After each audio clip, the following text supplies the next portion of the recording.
මේ ප්‍රාර්ථනාව කියන එක බොහෝම වැදගත් දෙයක්. සමහර අය සමහර සූත්‍රවල කරුණු අරගෙන වරදවා තේරුම් අරගෙන ඉන්නවා. ඔය එක සූත්‍රයක් තියෙනවා. ඒ සූත්‍රයේ කිකිලියක් උපමාවක් අරන් තියෙනවා. ඒ කියන්නේ කිකිලියක් බිත්තරයක් දාලා ඒ බිත්තරය මනාකොට ආරක්ෂා කරනවා නම් කිකිලිය හිතන්න ඕනේ අනේ මේ බිත්තරයෙන් පැටියෙක් එළියට ඒවා කියලා හිතන්න ඕනේ. කිකිලිය තමන්ගේ අදාළ වැඩේ කරා නම් බිත්තරයෙන් පැටිය අනිවාර්යෙන්ම එනවා. එහෙමයි. අන්න ඒ වගේ යමෙක් නිවනට පමුණුවන ප්‍රතිපදාව අනුගමනය කරනවා නම් ඔහුට නිවන් දකීවා කියලා ප්‍රාර්ථනාවක් ඕනේ. ඒ ප්‍රතිපදාවෙන් ඔහු නිවනටපත් වෙනවා. මෙන්න මේ සූත්‍රය කියවලා බොහෝ දෙනා මේ ප්‍රාර්ථනා කරන්න ඕනේ ප්‍රතිපදාව විතරයි කරන්න ඕන කියලා වැරදි අදහසක එල්බීගෙන ඉන්නවා. ඒකෙන් කියන්නේ නෑ කුසල් කළ ප්‍රාර්ථනා කරන්න එපා කියලා. එහෙමනම් අපේ ගෞතම බුදුරජාණන් වහන්සේ සුමේද තාපස අවස්ථාවේ මොකද කරේ? මට මේ කුසල ශක්තියෙන් මතු ලෞතුරා බුද්ධත්වය ලැබේවා කියලා ලෞතුරා බුද්ධත්වයේ ප්‍රාර්ථනා කරා. සාරිපුත්ත මහරහතන් වහන්සේ මට ප්‍රඥාවන්තයන් අතරින් අගතැන්පත් බව ලැබේවා කියලා ප්‍රාර්ථනා කරා. මුගලන් මහරහතන් වහන්සේ එරිදිමත් භික්ෂූන් වහන්සේලා අතුරින් අගතැන්පත් කම ලැබේවා කියලා ප්‍රාර්ථනා කරා. උපාලි මහරහතන් වහන්සේ විනයදරයන් අතරින් අගතැන්පත් බව ලැබේවා කියලා ප්‍රාර්ථනා කරා. ආනන්ද ස්වාමීන් වහන්සේ බහුසුත භික්ෂූන් වහන්සේලා අතරින් අග්‍රවෙම්වා කියලා ප්‍රාර්ථනා කරා. ප්‍රාර්ථනාවට කියන තවත් වචනයක් තමයි අබිනීහාරය කියලා. අබිනීහාරය ප්‍රාර්ථනාව කියන දෙකම එකයි. එතකොට බුදුරජාණන් වහන්සේලා පසේ බුදුරජාණන් වහන්සේලා විශේෂයෙන්ම 80 මහා ශ්‍රාවක ශ්‍රාවිකාවන් මේ සෑම චරිතයක්ම මුල් ප්‍රාර්ථනාවක් තියාගෙන පින් රැස් කරපු කට්ටිය. ඒ නිසා මේ ප්‍රාර්ථනාව කියන එක ඊටාම වැදගත් කතාවක්. මේ ප්‍රාර්ථනාව හින්දා ජීවිතය වනසගන්නත් පුළුවන්, ජීවිතය සනසගන්නත් පුළුවන්. ජීවිතය වනසගත්ත කතාවක් තියෙනවා. එක්තරා කාන්තාවක් සෑයකට මල් පූජා කරලා ප්‍රාර්ථනා කරනවා මා දකින පුරුෂයන් උම්මත්තක භාවයට පත්වේවා කියලා. මල් පූජා කරලා ප්‍රාර්ථනා කරා මාව දකින පුරුෂයන් උම්මත්තක භාවයට පත්වෙන තරමේ රූපයක් ලැබේවා කියලා. ඒ ප්‍රාර්ථනා විදියටම ඒ වගේ රූපයක් ලැබුණා. හැබැයි අර ප්‍රාර්ථනාව ඉෂ්ට වුණා. දකින අය මෙයාට කැමති වුණා. අන්තිමට මෙයාට මරණයටපත් වෙන්න තමයි සිද්ධ වුනේ. ඒ වගේ භයානක ප්‍රාර්ථනාවලුත් තියෙනවා. දැන් සමහර තව චරිත කතා තියෙනවා. ඒවයි ඒ අය ප්‍රාර්ථනා කරනවා ඔබගේ දරුවන් මරාගෙන කන්න ලැබේවා කියලා වෛරයෙන් ප්‍රාර්ථනා කරනවා. ඒවත් ඉෂ්ට වෙච්ච අවස්ථා කතා පුවත් ධර්මයේ තුල තියෙනවා. සමහර ඒවා භාග්‍යවතුන් වහන්සේ තමයි ඒ වෛරය අයින් කරන්නේ සිත්වලින්. ඒ වගේ වැරදි ප්‍රාර්ථනාවක් කරොත් අපේ ජීවිතයට හානි වීමටත් බලපානවා ඒ ප්‍රාර්ථනාව කියන එක. ඒ වගේම තමයි අපි නිවන පැත්තට යන විටත් මේ ප්‍රාර්ථනාව වැදගත් වෙනවා. අපි කුසල් කරන විට කුසල් කොටස් දෙකක් තියෙනවා. වට්ටගාමී කුසල්, විවට්ටගාමී කුසල් කියලා. වට්ටගාමී කුසල් කියලා කියන්නේ අපි දානයක් දෙනවා. දානයක් දීලා ප්‍රාර්ථනා කරනවා භවභෝග සම්පත්, සසරේ සැප සම්පත්. එතකොට එහෙම ප්‍රාර්ථනා කරොත් නොලැබෙනවා නෙවෙයි. යමෙකුට හොඳ රූපයක් ඕන කියලා ප්‍රාර්ථනා කරොත් දාන ආදී කුසලයක් කළා ඒක නොලැබෙනවා කියලා ධර්මේ නැහැ. ඒවා ලබා දෙනවා. යං යදේවා විපත්තෙන්ති සබ්බ මේතේන ලබ්බති. ඒ දේ ලබා දීමට ශක්තිය ඇතිව කුසලය කළා ප්‍රාර්ථනා කරනවා නම් ඕනම දෙයක් ඒ දේ ඒ කුසල ශක්තිය සහිත ප්‍රාර්ථනාවෙන් සිද්ධ කරලා දෙනවා. නමුත් බෞද්ධයන්ගේ බලාපොරොත්තුව සසර වර්ධනය කරගන්න එක නෙවෙයි, සංසාරේ නවත්වා ගැනීමනේ. ඒ නිසා සසරේ සැප සම්පත් ප්‍රාර්ථනා කරමින් කරන කුසලයට කියනවා වට්ටගාමී කුසල් කියලා. වට්ට කියලා කියන්නේ සංසාරයට. මේ සංසාරයට පත් කරන කුසල් වලට කියනවා වට්ටගාමී කුසල් කියලා. ඒ වගේම යමෙක් වතුරු කුරක් හරි පූජා කළා, ඒ වගේ එක මලක් හරි පූජා කරලා, මේ වගේ සුළු කුසලයක් කරලා නමුත් ප්‍රාර්ථනා කරනවා මේ කුසල ශක්තිය වහවහ චතුරාර්ය සත්‍ය ධර්මාබෝධය සඳහා හේතු වේවා කියලා. එතකොට මේ කුසල ශක්තිය වහවහ චතුරාර්ය සත්‍ය අවබෝධය සඳහා හේතු වේවා කියලා ප්‍රාර්ථනාවක් තියාගෙන යම් කුසලයක් කරනවා නම් ඒ සෑම කුසලයකටම කියනවා විවට්ටගාමී කුසල් කියලා.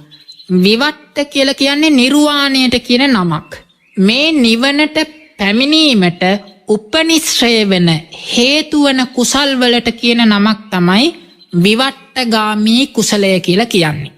එතකොට මෙන්න අපි දානයක් දෙනවා හැබැයි ප්‍රාර්ථනාවක් කරන්නේ. එහෙම ප්‍රාර්ථනාවක් කරේ නැතොත් ඒ කුසලය විවට්ටගාමී කුසලයක් වෙනවා කියලා ස්ථාවර වෙන්නේ නැහැ.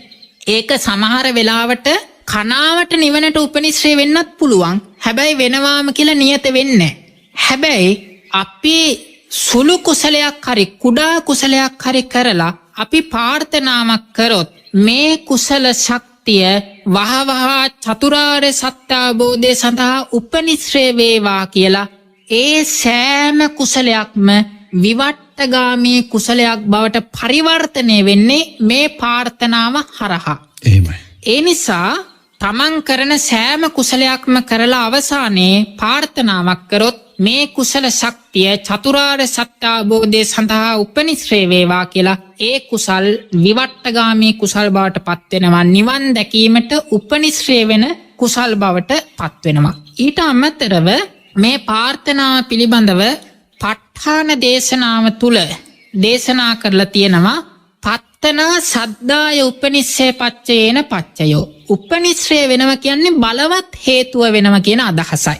එතකොට යමෙක් දානාදී කුසල් කරලා ප්‍රාර්ථනා කරනවා මේ කුසල ශක්තියෙන් නිවන් දකින භවය දක්වාම උපනුපන් ජීවිතවල තුනුරුවන් කෙරෙහි සද්ධාවෙන් යුතු වෙම්මා කියලා. මෙන්න මෙහෙම ප්‍රාර්ථනාවක් කරොත් ඔහුට සද්ධාවන්ත ජීවිත ලබා ගැනීමට ඒ කුසලය උපනිශ්‍රේ වෙනවා, හේතුවක් වෙනවා. ඒ ප්‍රාර්ථනාව සහිත කුසලය නිසා ඔහු උපදිනකොට කුඩා කාලේ ඉඳලාම බොහෝම සද්ධාවන්තයි. අපි සමාජ දකින්නවනේ එහෙම චරිත නේද? සමහර කුඩා ළමයි ස්වාමීන් වහන්සේ කෙනෙක් දැක්ක ගමන් අතේ තියෙන දේ පූජා කරනවා, ගිහිල්ලා දන ගහලා වඳිනවා. මෙන්න මේ ඒ වගේ කුසල් කරපු චරිත වෙන්න පුළුවන්. ඒ වගේම පත්තනා සීලස්ස උපනිශ්‍රේ පච්චේන පච්චයෝ.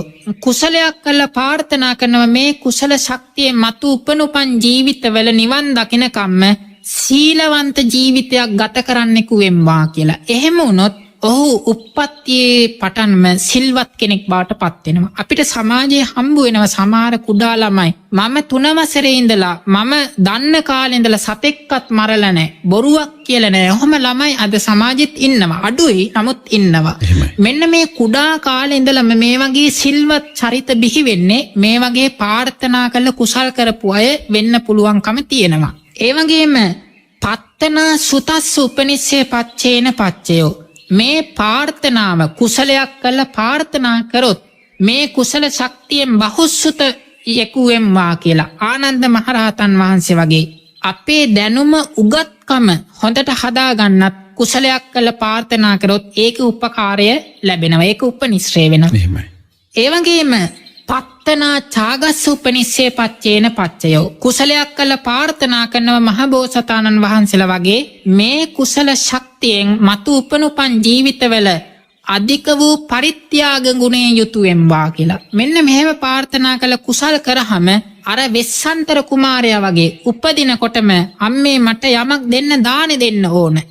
මෙන්න මේ පොඩි කාලේ ඉඳලම දානෙට ලැබි මේ වෙන්නේ මේ වගේ කුසල් කළ ප්‍රාර්ථනා කරපු චරිත වෙන්න පුළුවන්. ඒ විතරක් නෙවෙයි පත්තනා පඤ්ඤාය උපනිශ්‍රේ පච්චේන පච්චයෝ. කුසල් කළා විශේෂයෙන්ම මේ වගේ ධර්ම වැඩසටහන් කළා, ධර්ම දේශනා කළා, ධර්ම සජ්ජායනා කරලා, ඒ වගේම දහම් පොතපත දීලා ධර්ම දානය ආදී සිද්ධ කළා. මේ වගේ මොන කුසලයේ සිද්ධ කළුණත් මේ වගේ කුසල් ප්‍රදානයි. ඊට අමතරව මොන කුසලයේ සිද්ධ කළුණත් ප්‍රාර්ථනාවක් කරොත් මේ කුසල ශක්තිය මතු උපනුපන් ජීවිතවලදී තීක්ෂණ ප්‍රඥාවෙන් යුතු වීමට උපනිශ්‍රේ වේවා කියලා ඒ කුසල ශක්තියෙන් මහෝසද පඬිතුමා වගේ කුඩා කාලේ ඉඳලම තීක්ෂණ ඥානවන්තයෙක් බවට පත් වෙන්න උපනිශ්‍රේ වෙනවා. මේ විදිහට ප්‍රාර්ථනාව කියන්නේ බොහෝම වැදගත් දෙයක්. හැබැයි දැනුම තියෙන්න ඕන ප්‍රාර්ථනාව කොහොමද කරන්න ඕන එක සම්බන්ධව. එතකොට ප්‍රාර්ථනා කරනකොට